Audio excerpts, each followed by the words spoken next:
We detained Riley Moss after she sent 3 Krellians to the medical wing.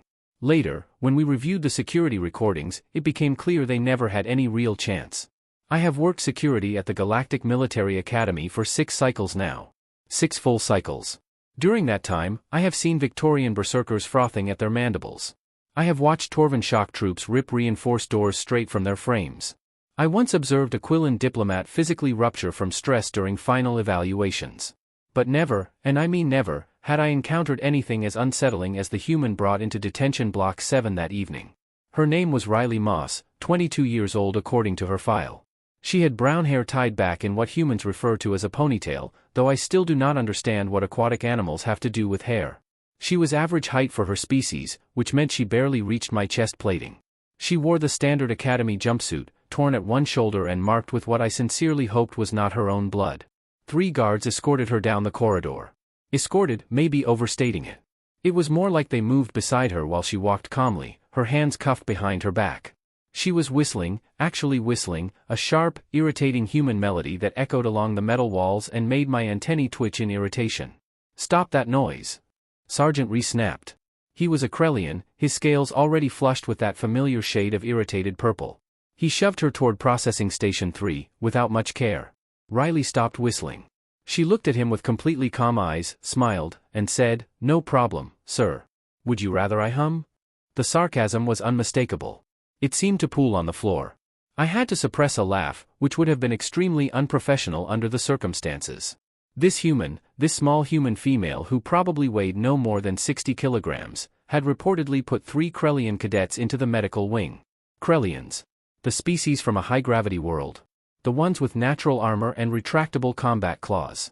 Those Krellians. All 3 of them. And there she stood, smiling as if someone had just shared a mildly entertaining comment about plasma regulators. "Processing," Ree barked at me, shoving her forward once more. "Full scan, complete documentation. Command required that every detail be recorded." I nodded, doing my best to keep a professional tone, which was challenging when the human actually winked at me, winked as though we were sharing a quiet joke about the absurdity of administrative rules instead of, processing her for serious assault. "Right this way, Cadet Moss," I said, indicating the scanning array with 2 of my forearms. "This should only take a few minutes." "Oh, take all the time you need," she replied lightly, stepping onto the platform without instruction. "I'm not going anywhere. Well, except here, in detention, for defending myself against 3 individuals who ambushed me. But yes, details, right?" There it was again, that sarcasm, that complete refusal to show even a trace of fear or concern. The scanning array powered up, surrounding her in blue light as it logged every injury, every bruise, every minor scrape. Not that there were many. A split knuckle on her right hand, some bruising along her left forearm, and a shallow cut above her eyebrow that had already stopped bleeding. That was all. The preliminary reports from Medical Wing 3, however, told a very different story about the supposed victims. Multiple broken ribs, a shattered jaw, a compound fracture of the radius, a severe concussion, a dislocated shoulder, and those were only the major items. The complete list read like an inventory from a slaughterhouse. "So," Riley said casually as the scanner finished its 3rd pass, "are we going to discuss how 3 cadets, each at least 40 kilos heavier than me, somehow ended up in worse condition than the girl they cornered in Training Dome 12, or are we just going to ignore that?" That made perfect sense. Ree's scales darkened to a deeper shade of purple. "You will remain silent until questioned by the investigator." "Questioned," she replied. "Right, because I'm obviously the dangerous one here." She inspected her fingernails with exaggerated boredom. "Tell me, Sergeant, do you have snacks in detention? I skipped dinner to get ambushed, and I'm seriously hungry." I turned my head to hide my reaction. This human, facing formal charges that could lead to expulsion or worse, was asking about food. The audacity was either carefully planned or completely unhinged, possibly both. The scanner signaled completion. I checked the results, frowning at the biometric data. Her heart rate was 72 beats per minute. 72. A normal resting rate for humans. No elevated stress markers. No adrenaline surge. Her chemistry indicated someone who had just woken from a comfortable nap, not someone arrested for sending 3 individuals to the hospital. "Scan complete," I reported, trying to keep the uncertainty out of my tone. "Subject shows minor injuries consistent with self-defense. Elevated endorphins, likely post-combat. No signs of intoxication or chemical enhancement." "Of course not," Riley added cheerfully. "I'm naturally this irritating." It's a talent. Ree took hold of her arm, probably with more force than required, and guided her toward the holding cell. The investigator will arrive within the hour. She offered no resistance. That same unsettling smile never left her face. As the energy barrier activated, sealing the 3x3-meter cell, she sat on the bench, crossed her legs, and leaned back against the wall like someone waiting for public transport. "Hey," she called as Vel walked away. "When the investigator shows up, could you let them know I'd really appreciate coffee? Black. No sugar. You do have coffee, right? Please tell me you have coffee." There was no reply. She shrugged, closed her eyes, and within minutes, somehow, appeared to fall asleep. I stood there for a long moment, then looked down at my data pad. 3 Krellian cadets, all from influential military families, all with outstanding records, all currently sedated in medical while tissue regenerators worked continuously to repair extensive injuries. 1 human cadet, barely past adolescence by her species standards, sleeping calmly in a detention cell as if she had no concern in the entire galaxy. I had a very bad feeling about how this investigation was going to proceed. A deeply unpleasant sense settled in. Investigator Thra arrived precisely 53 minutes later, an impressive time given that he had to cross the campus from the command wing. He was Valoran, defined by sharp angles and crystalline features, and carried a reputation for pulling confessions from even the most unyielding criminals across 3 star systems. I had once seen him bring a Thorian smuggler to tears in less than 10 minutes. He was exceptionally skilled at his work, disturbingly so, and fully aware of it. He swept into the observation room where I was overseeing the holding cell, his robes producing that familiar rustling sound that always seemed to signal trouble for suspects. "Status," he demanded, skipping any form of courtesy. "The subject has been asleep for the last 40 minutes, sir," I reported. "Vital signs are stable. No attempts at communication or containment breach." Thra's faceted eyes flashed with what might have been amusement. "Asleep? How remarkably confident of her. Let us see how long that lasts, shall we?" He moved toward the interrogation chamber, and I followed, partly because formal documentation was required, and partly, if I'm being honest, because I wanted to observe the outcome. Call it morbid curiosity. The energy barrier disengaged with a sharp hiss. Riley's eyes opened at once. No sluggishness, no disorientation, just immediate awareness. It was another unsettling human characteristic I had noticed during my time at the academy. They shifted from unconsciousness to full alertness in an instant, like predators responding to nearby movement. "Good evening, Cadet Moss," Thra said, his voice carrying that specific harmonic resonance Valorans used to intimidate. It literally vibrated through your bones, leaving you feeling small and exposed. "I am Investigator Thra. We need to discuss the incident in Training Dome 12. Riley sat up, stretched, and yawned. She actually yawned. "Evening, Investigator. Did you bring coffee?" I asked very politely. Thra's crystalline features somehow conveyed intense displeasure. "This is not a social interaction, Cadet. You are accused of assaulting 3 fellow students, serious charges that may result in immediate expulsion and potential criminal prosecution." "Uh-huh." She leaned forward, elbows on her knees, chin resting in her hands. "Quick question, though. Did those 3 fellow students explain why they cornered me in an empty training dome after hours? Or are we leaving that part out? You will answer my questions, not ask your own." "See, that's interesting," Riley continued as if he hadn't spoken, "because I'm fairly certain self-defense is a recognized legal principle in, well, every civilized society in the known galaxy. Unless humans are the exception. Maybe we're just expected to let ourselves get beaten senseless for the sake of good manners." From the observation window, I watched as Thra activated his data pad, bringing up the preliminary statements. "According to witnesses, you initiated the confrontation by making inflammatory remarks about Krellian combat doctrine during the afternoon tactical simulations." Riley laughed, not nervously, not in fear, but with genuine amusement. "Inflammatory remarks. That is what academic debate is being called now. I said their siege strategies were outdated, which they are. That is not inflammatory, it is simply fact, supported by nearly 200 years of military history. Apparently, that statement offended 3 cadets enough to seek you out for what they described as further discussion. Discussion, right?" Her expression changed, something cold settling behind her eyes. "Is that what they told you? That they wanted to discuss military theory in an empty training dome at 2,200 hours? All 3 of them?" Thra leaned in closer, attempting to use his height as leverage. "What I know is this: 3 cadets are currently in medical with catastrophic injuries, while you are sitting here with barely a mark on you. That does not indicate self-defense, Cadet Moss. That suggests excessive force, bordering on sadism. For the first time, Riley's smile vanished entirely. When she spoke, her voice was low and controlled, somehow more unsettling than any raised voice. Let me explain the situation, investigator. I went to that dome because Cadet Breck sent me a message saying he wanted to apologize for getting heated during simulations. Professional courtesy, right? Except when I arrived, what did I find? Not just Breck. It was Breck, Tornesh and Vran, 3 Krellians, each weighing around 90 kilos, facing one human female at 58 kilos.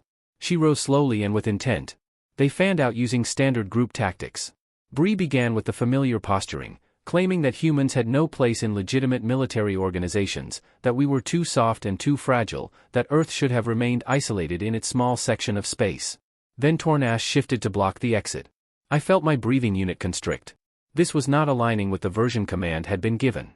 And Vikran, Riley continued, her voice still unervingly steady, the veteran made the mistake of grabbing my shoulder. He actually drove his claws through my jumpsuit, broke the skin, and told me they would teach me respect the hard way. Thra's expression went completely still. And you responded with lethal force. I responded with necessary force, she corrected firmly. Vikran seized me, so I broke his hold, his wrist, then his jaw, in that sequence. Tornash charged, so I redirected his momentum and introduced his face to the deck plating twice, then hyperextended his elbow when he tried to stand again. Breck hesitated, saw what happened to the others, and still chose to swing. I rewarded that decision with a cracked rib cage and a dislocated shoulder. She folded her arms. They wanted to teach me a lesson about human weakness. I taught them one about human evolution instead. We are persistence hunters, investigator. We are endurance predators from a death world where everything, tried to kill our ancestors for millions of years. You do not corner a human and expect compliance. What you get instead is survival instinct, reinforced by pattern recognition and an unfortunately high level of spite. The observation room fell completely silent. Reese stared at the display, his scales shifting through colors I had never seen before. 2 other guards had paused their patrols to observe. Thra regained his composure, though I could clearly see the analysis forming behind those crystalline eyes. These are serious accusations, Cadet Moss, he said. Do you have any evidence to support this alleged ambush? Riley's smile returned, sharp, confident. Well, investigator, that depends, she replied. Does Training Dome 12 have security cameras? Because I'm fairly certain it does. And I'm also fairly certain that the footage will show 3 cadets positioned for an ambush, and 1 very surprised human walking straight into it. Oh no. Oh no. No. No. Thra's hand moved to his communicator with measured intent. Retrieve the security recordings from Training Dome 12, he ordered. Timestamp 2150 through 2230. Immediately. He then looked back at Riley, who had settled onto the bench once more, that infuriating smile fixed on her face, as if she had just finished a game she had been controlling the entire time. You know what the truly amusing part is, she said casually. They honestly believed they could handle me. 3 trained Krellian combat cadets assumed 1 human girl would be easy to overpower. That's the part one don't understand. Do they not teach xenobiology here? Have they never reviewed a single report on human military encounters? We don't lose hand-to-hand combat. Investigator, we created it. The security footage arrived 6 minutes later, and Thra displayed it on the main screen so everyone in the observation room could see. I wish he hadn't. I genuinely wish he hadn't. The timestamp showed 2152. At first, Training Dome 12 appeared empty, just the standard obstacle course layout with climbing walls, balance beams, and scattered tactical cover. Then 3 figures entered through the eastern entrance, moving with obvious intent. Breck, Tornash, and Veteran. Their Krellian silhouettes were unmistakable, even under the dim emergency lighting. They didn't wait in the open like individuals expecting a meeting. Instead, they spread out, forming a triangular pattern, each taking cover behind separate obstacles and creating a kill zone near the main entrance. Ambush positions. Clear, textbook ambush positions. Well, Varilla muttered beside me, his scales fading to an unhealthy gray, that's not good. Not good at all. That was one way to describe it. We watched in silence as Riley entered at 2203. Her posture was relaxed, clearly expecting a conversation. She scanned the area, noticed Breck stepping out from behind a climbing wall, and lifted one hand in greeting. Her lips moved, likely a casual hello, though the dome's audio quality was notoriously poor. Breck replied. Riley's expression shifted from friendly to puzzled. Then Tornash emerged from his position, blocking the exit, exactly as she had described earlier. I could pinpoint the instant she understood what was happening, the subtle shift of her weight onto the balls of her feet, her hands lowering into a ready stance.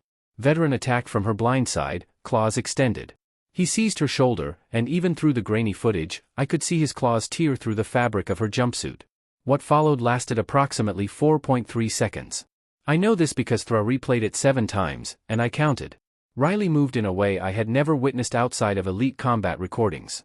She rotated into Veteran's grip instead of pulling away, her right hand locking onto his wrist while her left drove upward into his elbow. The joint bent backward with visible force, and Veteran's mouth opened in what was unmistakably a scream. Before he could retreat, Riley snapped her head forward, her forehead striking his jaw in what humans apparently refer to as a headbutt. Veteran collapsed like a failed servo. Tornash charged next. A critical error. A very serious one. Riley dropped her center of gravity, sliding beneath his balance point and turning his momentum against him.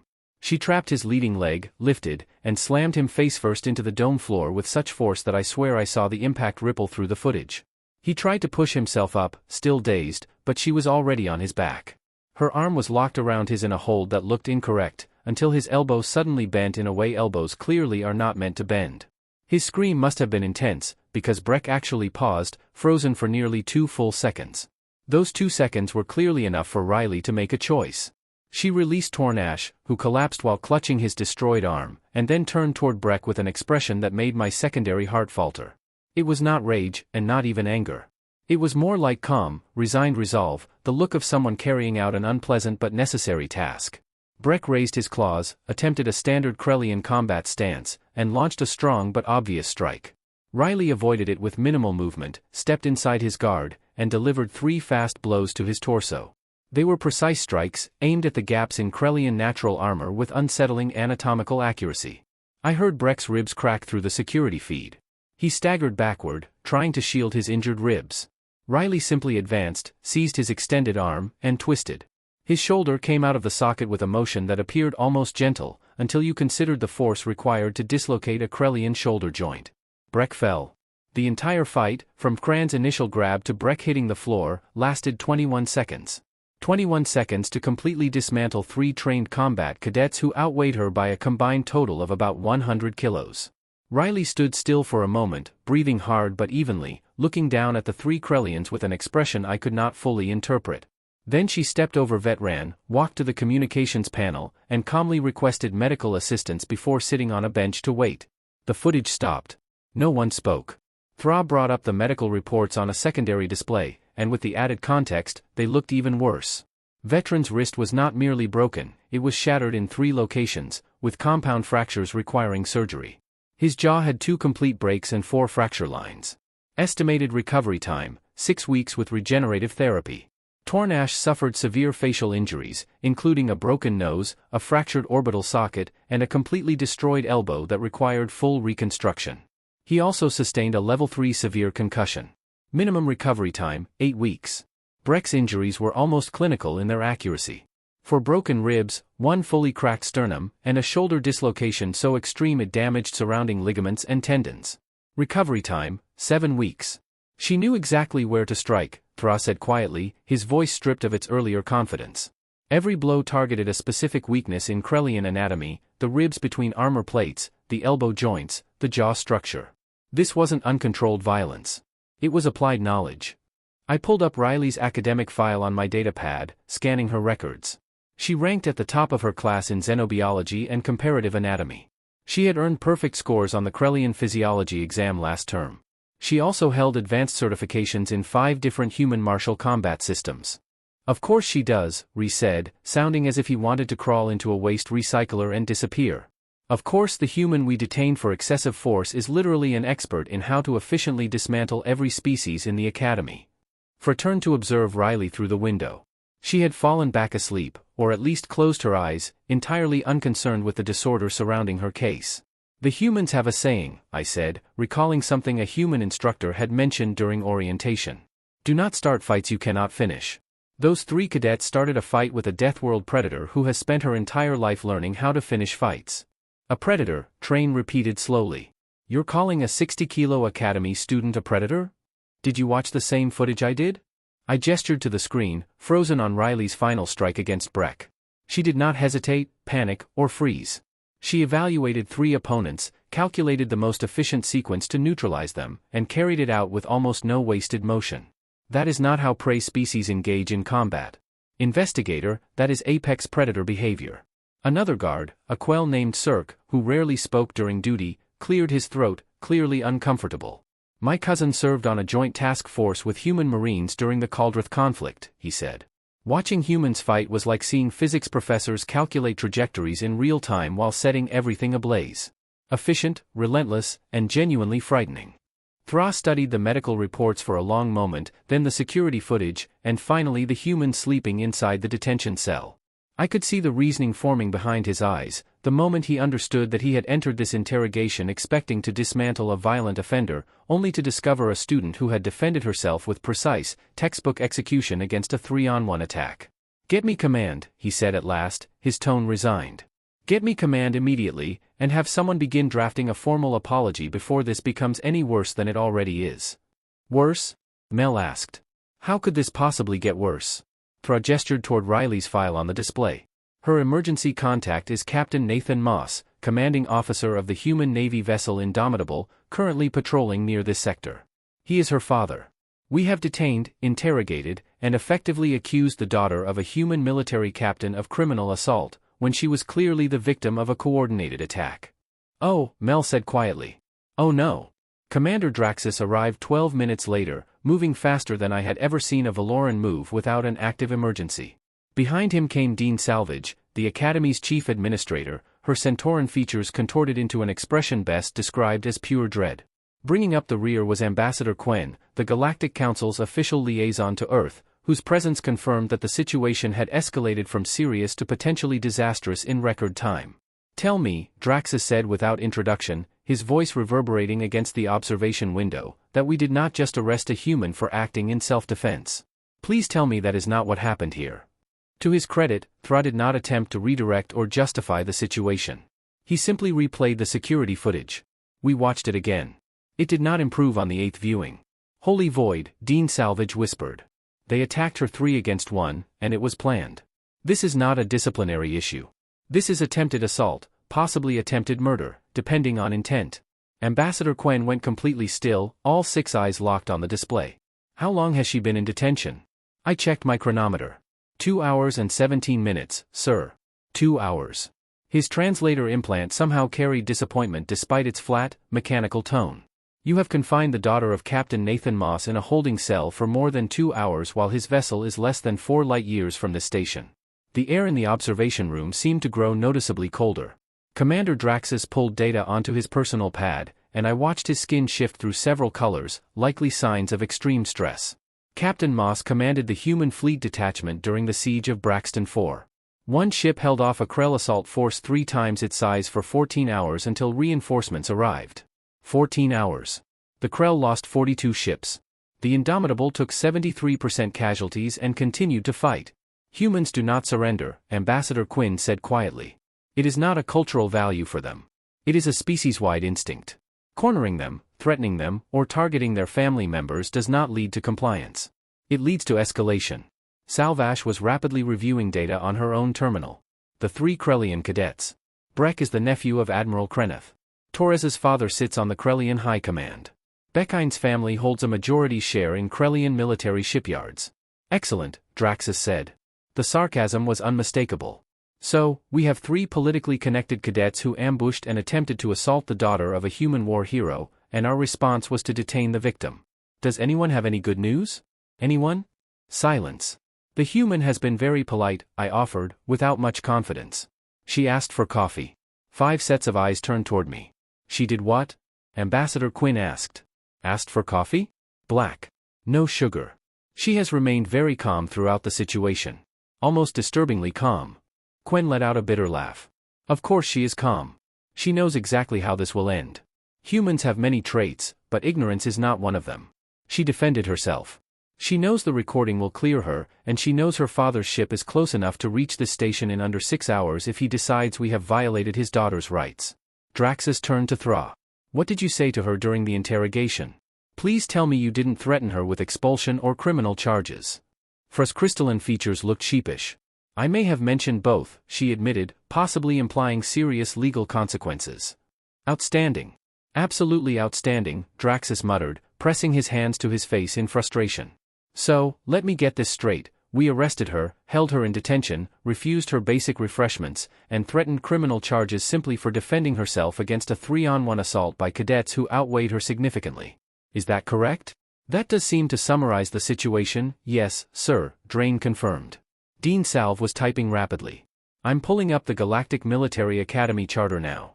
Section 47, subsection C, clearly states that students have the right to defend themselves from physical assault using proportional force.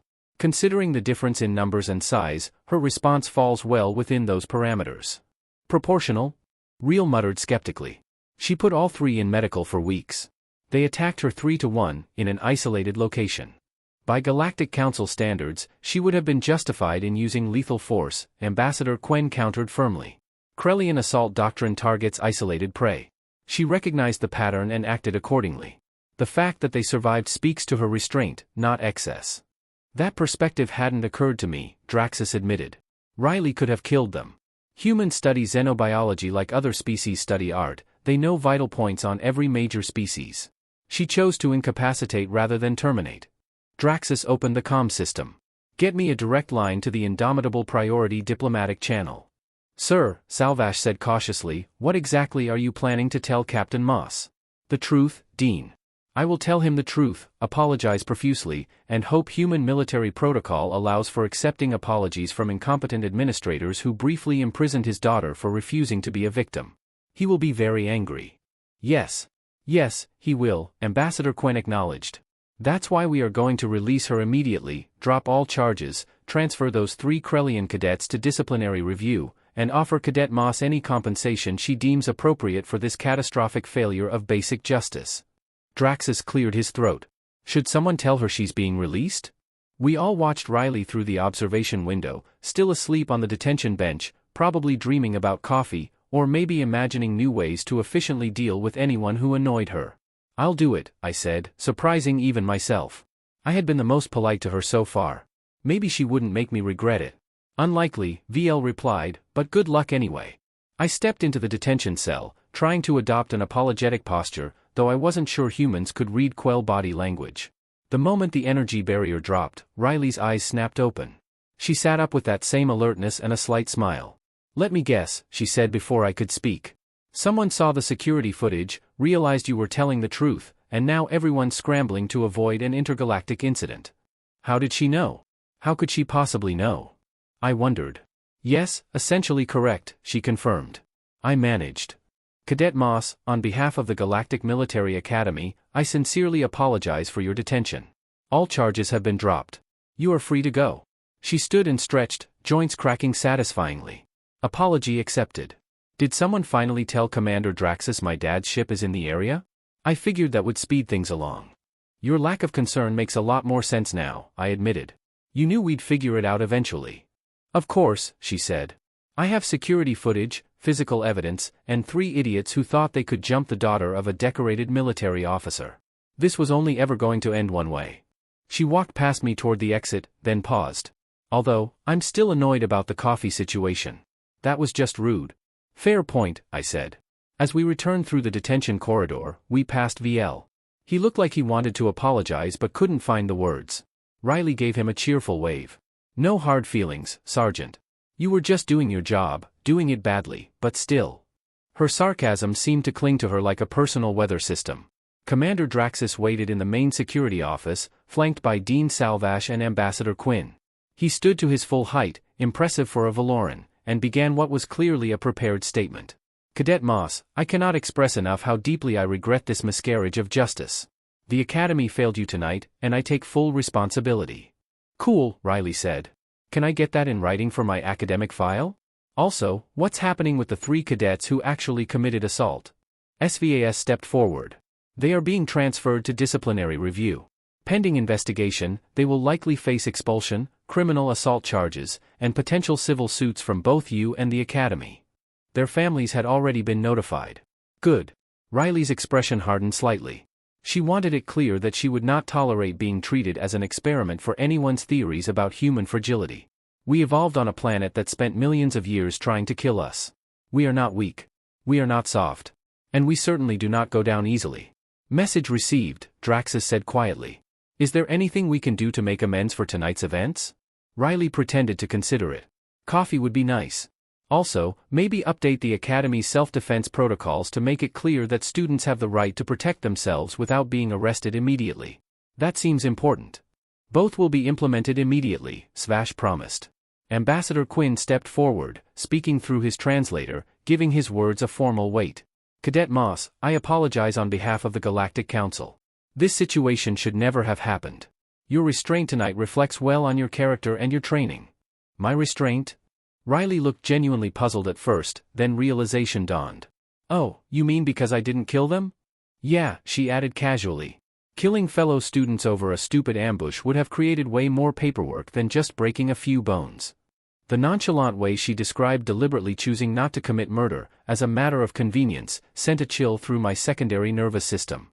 She collected her coffee, 3 cups, in fact, and drank them while completing the formal statement that would land those 3 Krellian cadets in so much legal trouble their grandchildren would still be apologizing. She signed the documents with a flourish, drained the last cup, and stood to leave. Cadet Moss, I called as she reached the door. May I ask you something? Sure. Why weren't you even a little afraid? You were outnumbered, arrested, detained, threatened with expulsion. Most beings would at least show some stress response. Riley considered the question carefully. I grew up on Earth. I learned to swim in oceans with sharks. I learned to hike in forests with bears and mountain lions. My planet has weather systems that can level cities and tectonic activity that reshapes continents. 3 guys with bad attitudes and poor planning? That doesn't even register on my threat scale. She left, and we all stood there, digesting her words. So, Ree said, eventually, we arrested a Deathworld predator for successfully defending herself against an ambush, threatened her with severe punishment despite obvious evidence of innocence, and she was mostly just annoyed about missing coffee. That about sums it up, I agreed. For was reviewing the security footage again, freeze-framed on Riley's final strike against Breck. We were extremely fortunate she had exercised restraint. Looking at it again, she could have caused permanent damage with very little additional effort. Every strike was designed to disable, not permanently harm humans. Ambassador Quinn said, gathering his materials to leave, humans do not belong in the galaxy because they are the fastest, the strongest, or the most technologically advanced. They belong because they are the most adaptable, the most persistent, and the most capable of controlled violence in known space. They can become your greatest allies or your worst enemies, and the difference depends entirely on how you treat them. He paused at the door. Those 3 cadets learned that lesson the hard way tonight. Let's hope the rest of the Academy can learn it without needing such a demonstration. After everyone left, I stayed alone in the security office, watching the empty detention cell on the monitor. Somewhere out there, Riley Moss was probably asleep in her dorm, completely unaware of the chaos she had left behind. 3 political families were now in crisis. The Academy's disciplinary board faced weeks of hearings. Command staff scrambled to prevent any diplomatic incidents. And the human responsible for it all? She just wanted her coffee. I pulled up the incident report one last time and added a final note to my observations: never corner a human. They do not surrender. They analyze, they adapt, and they always win.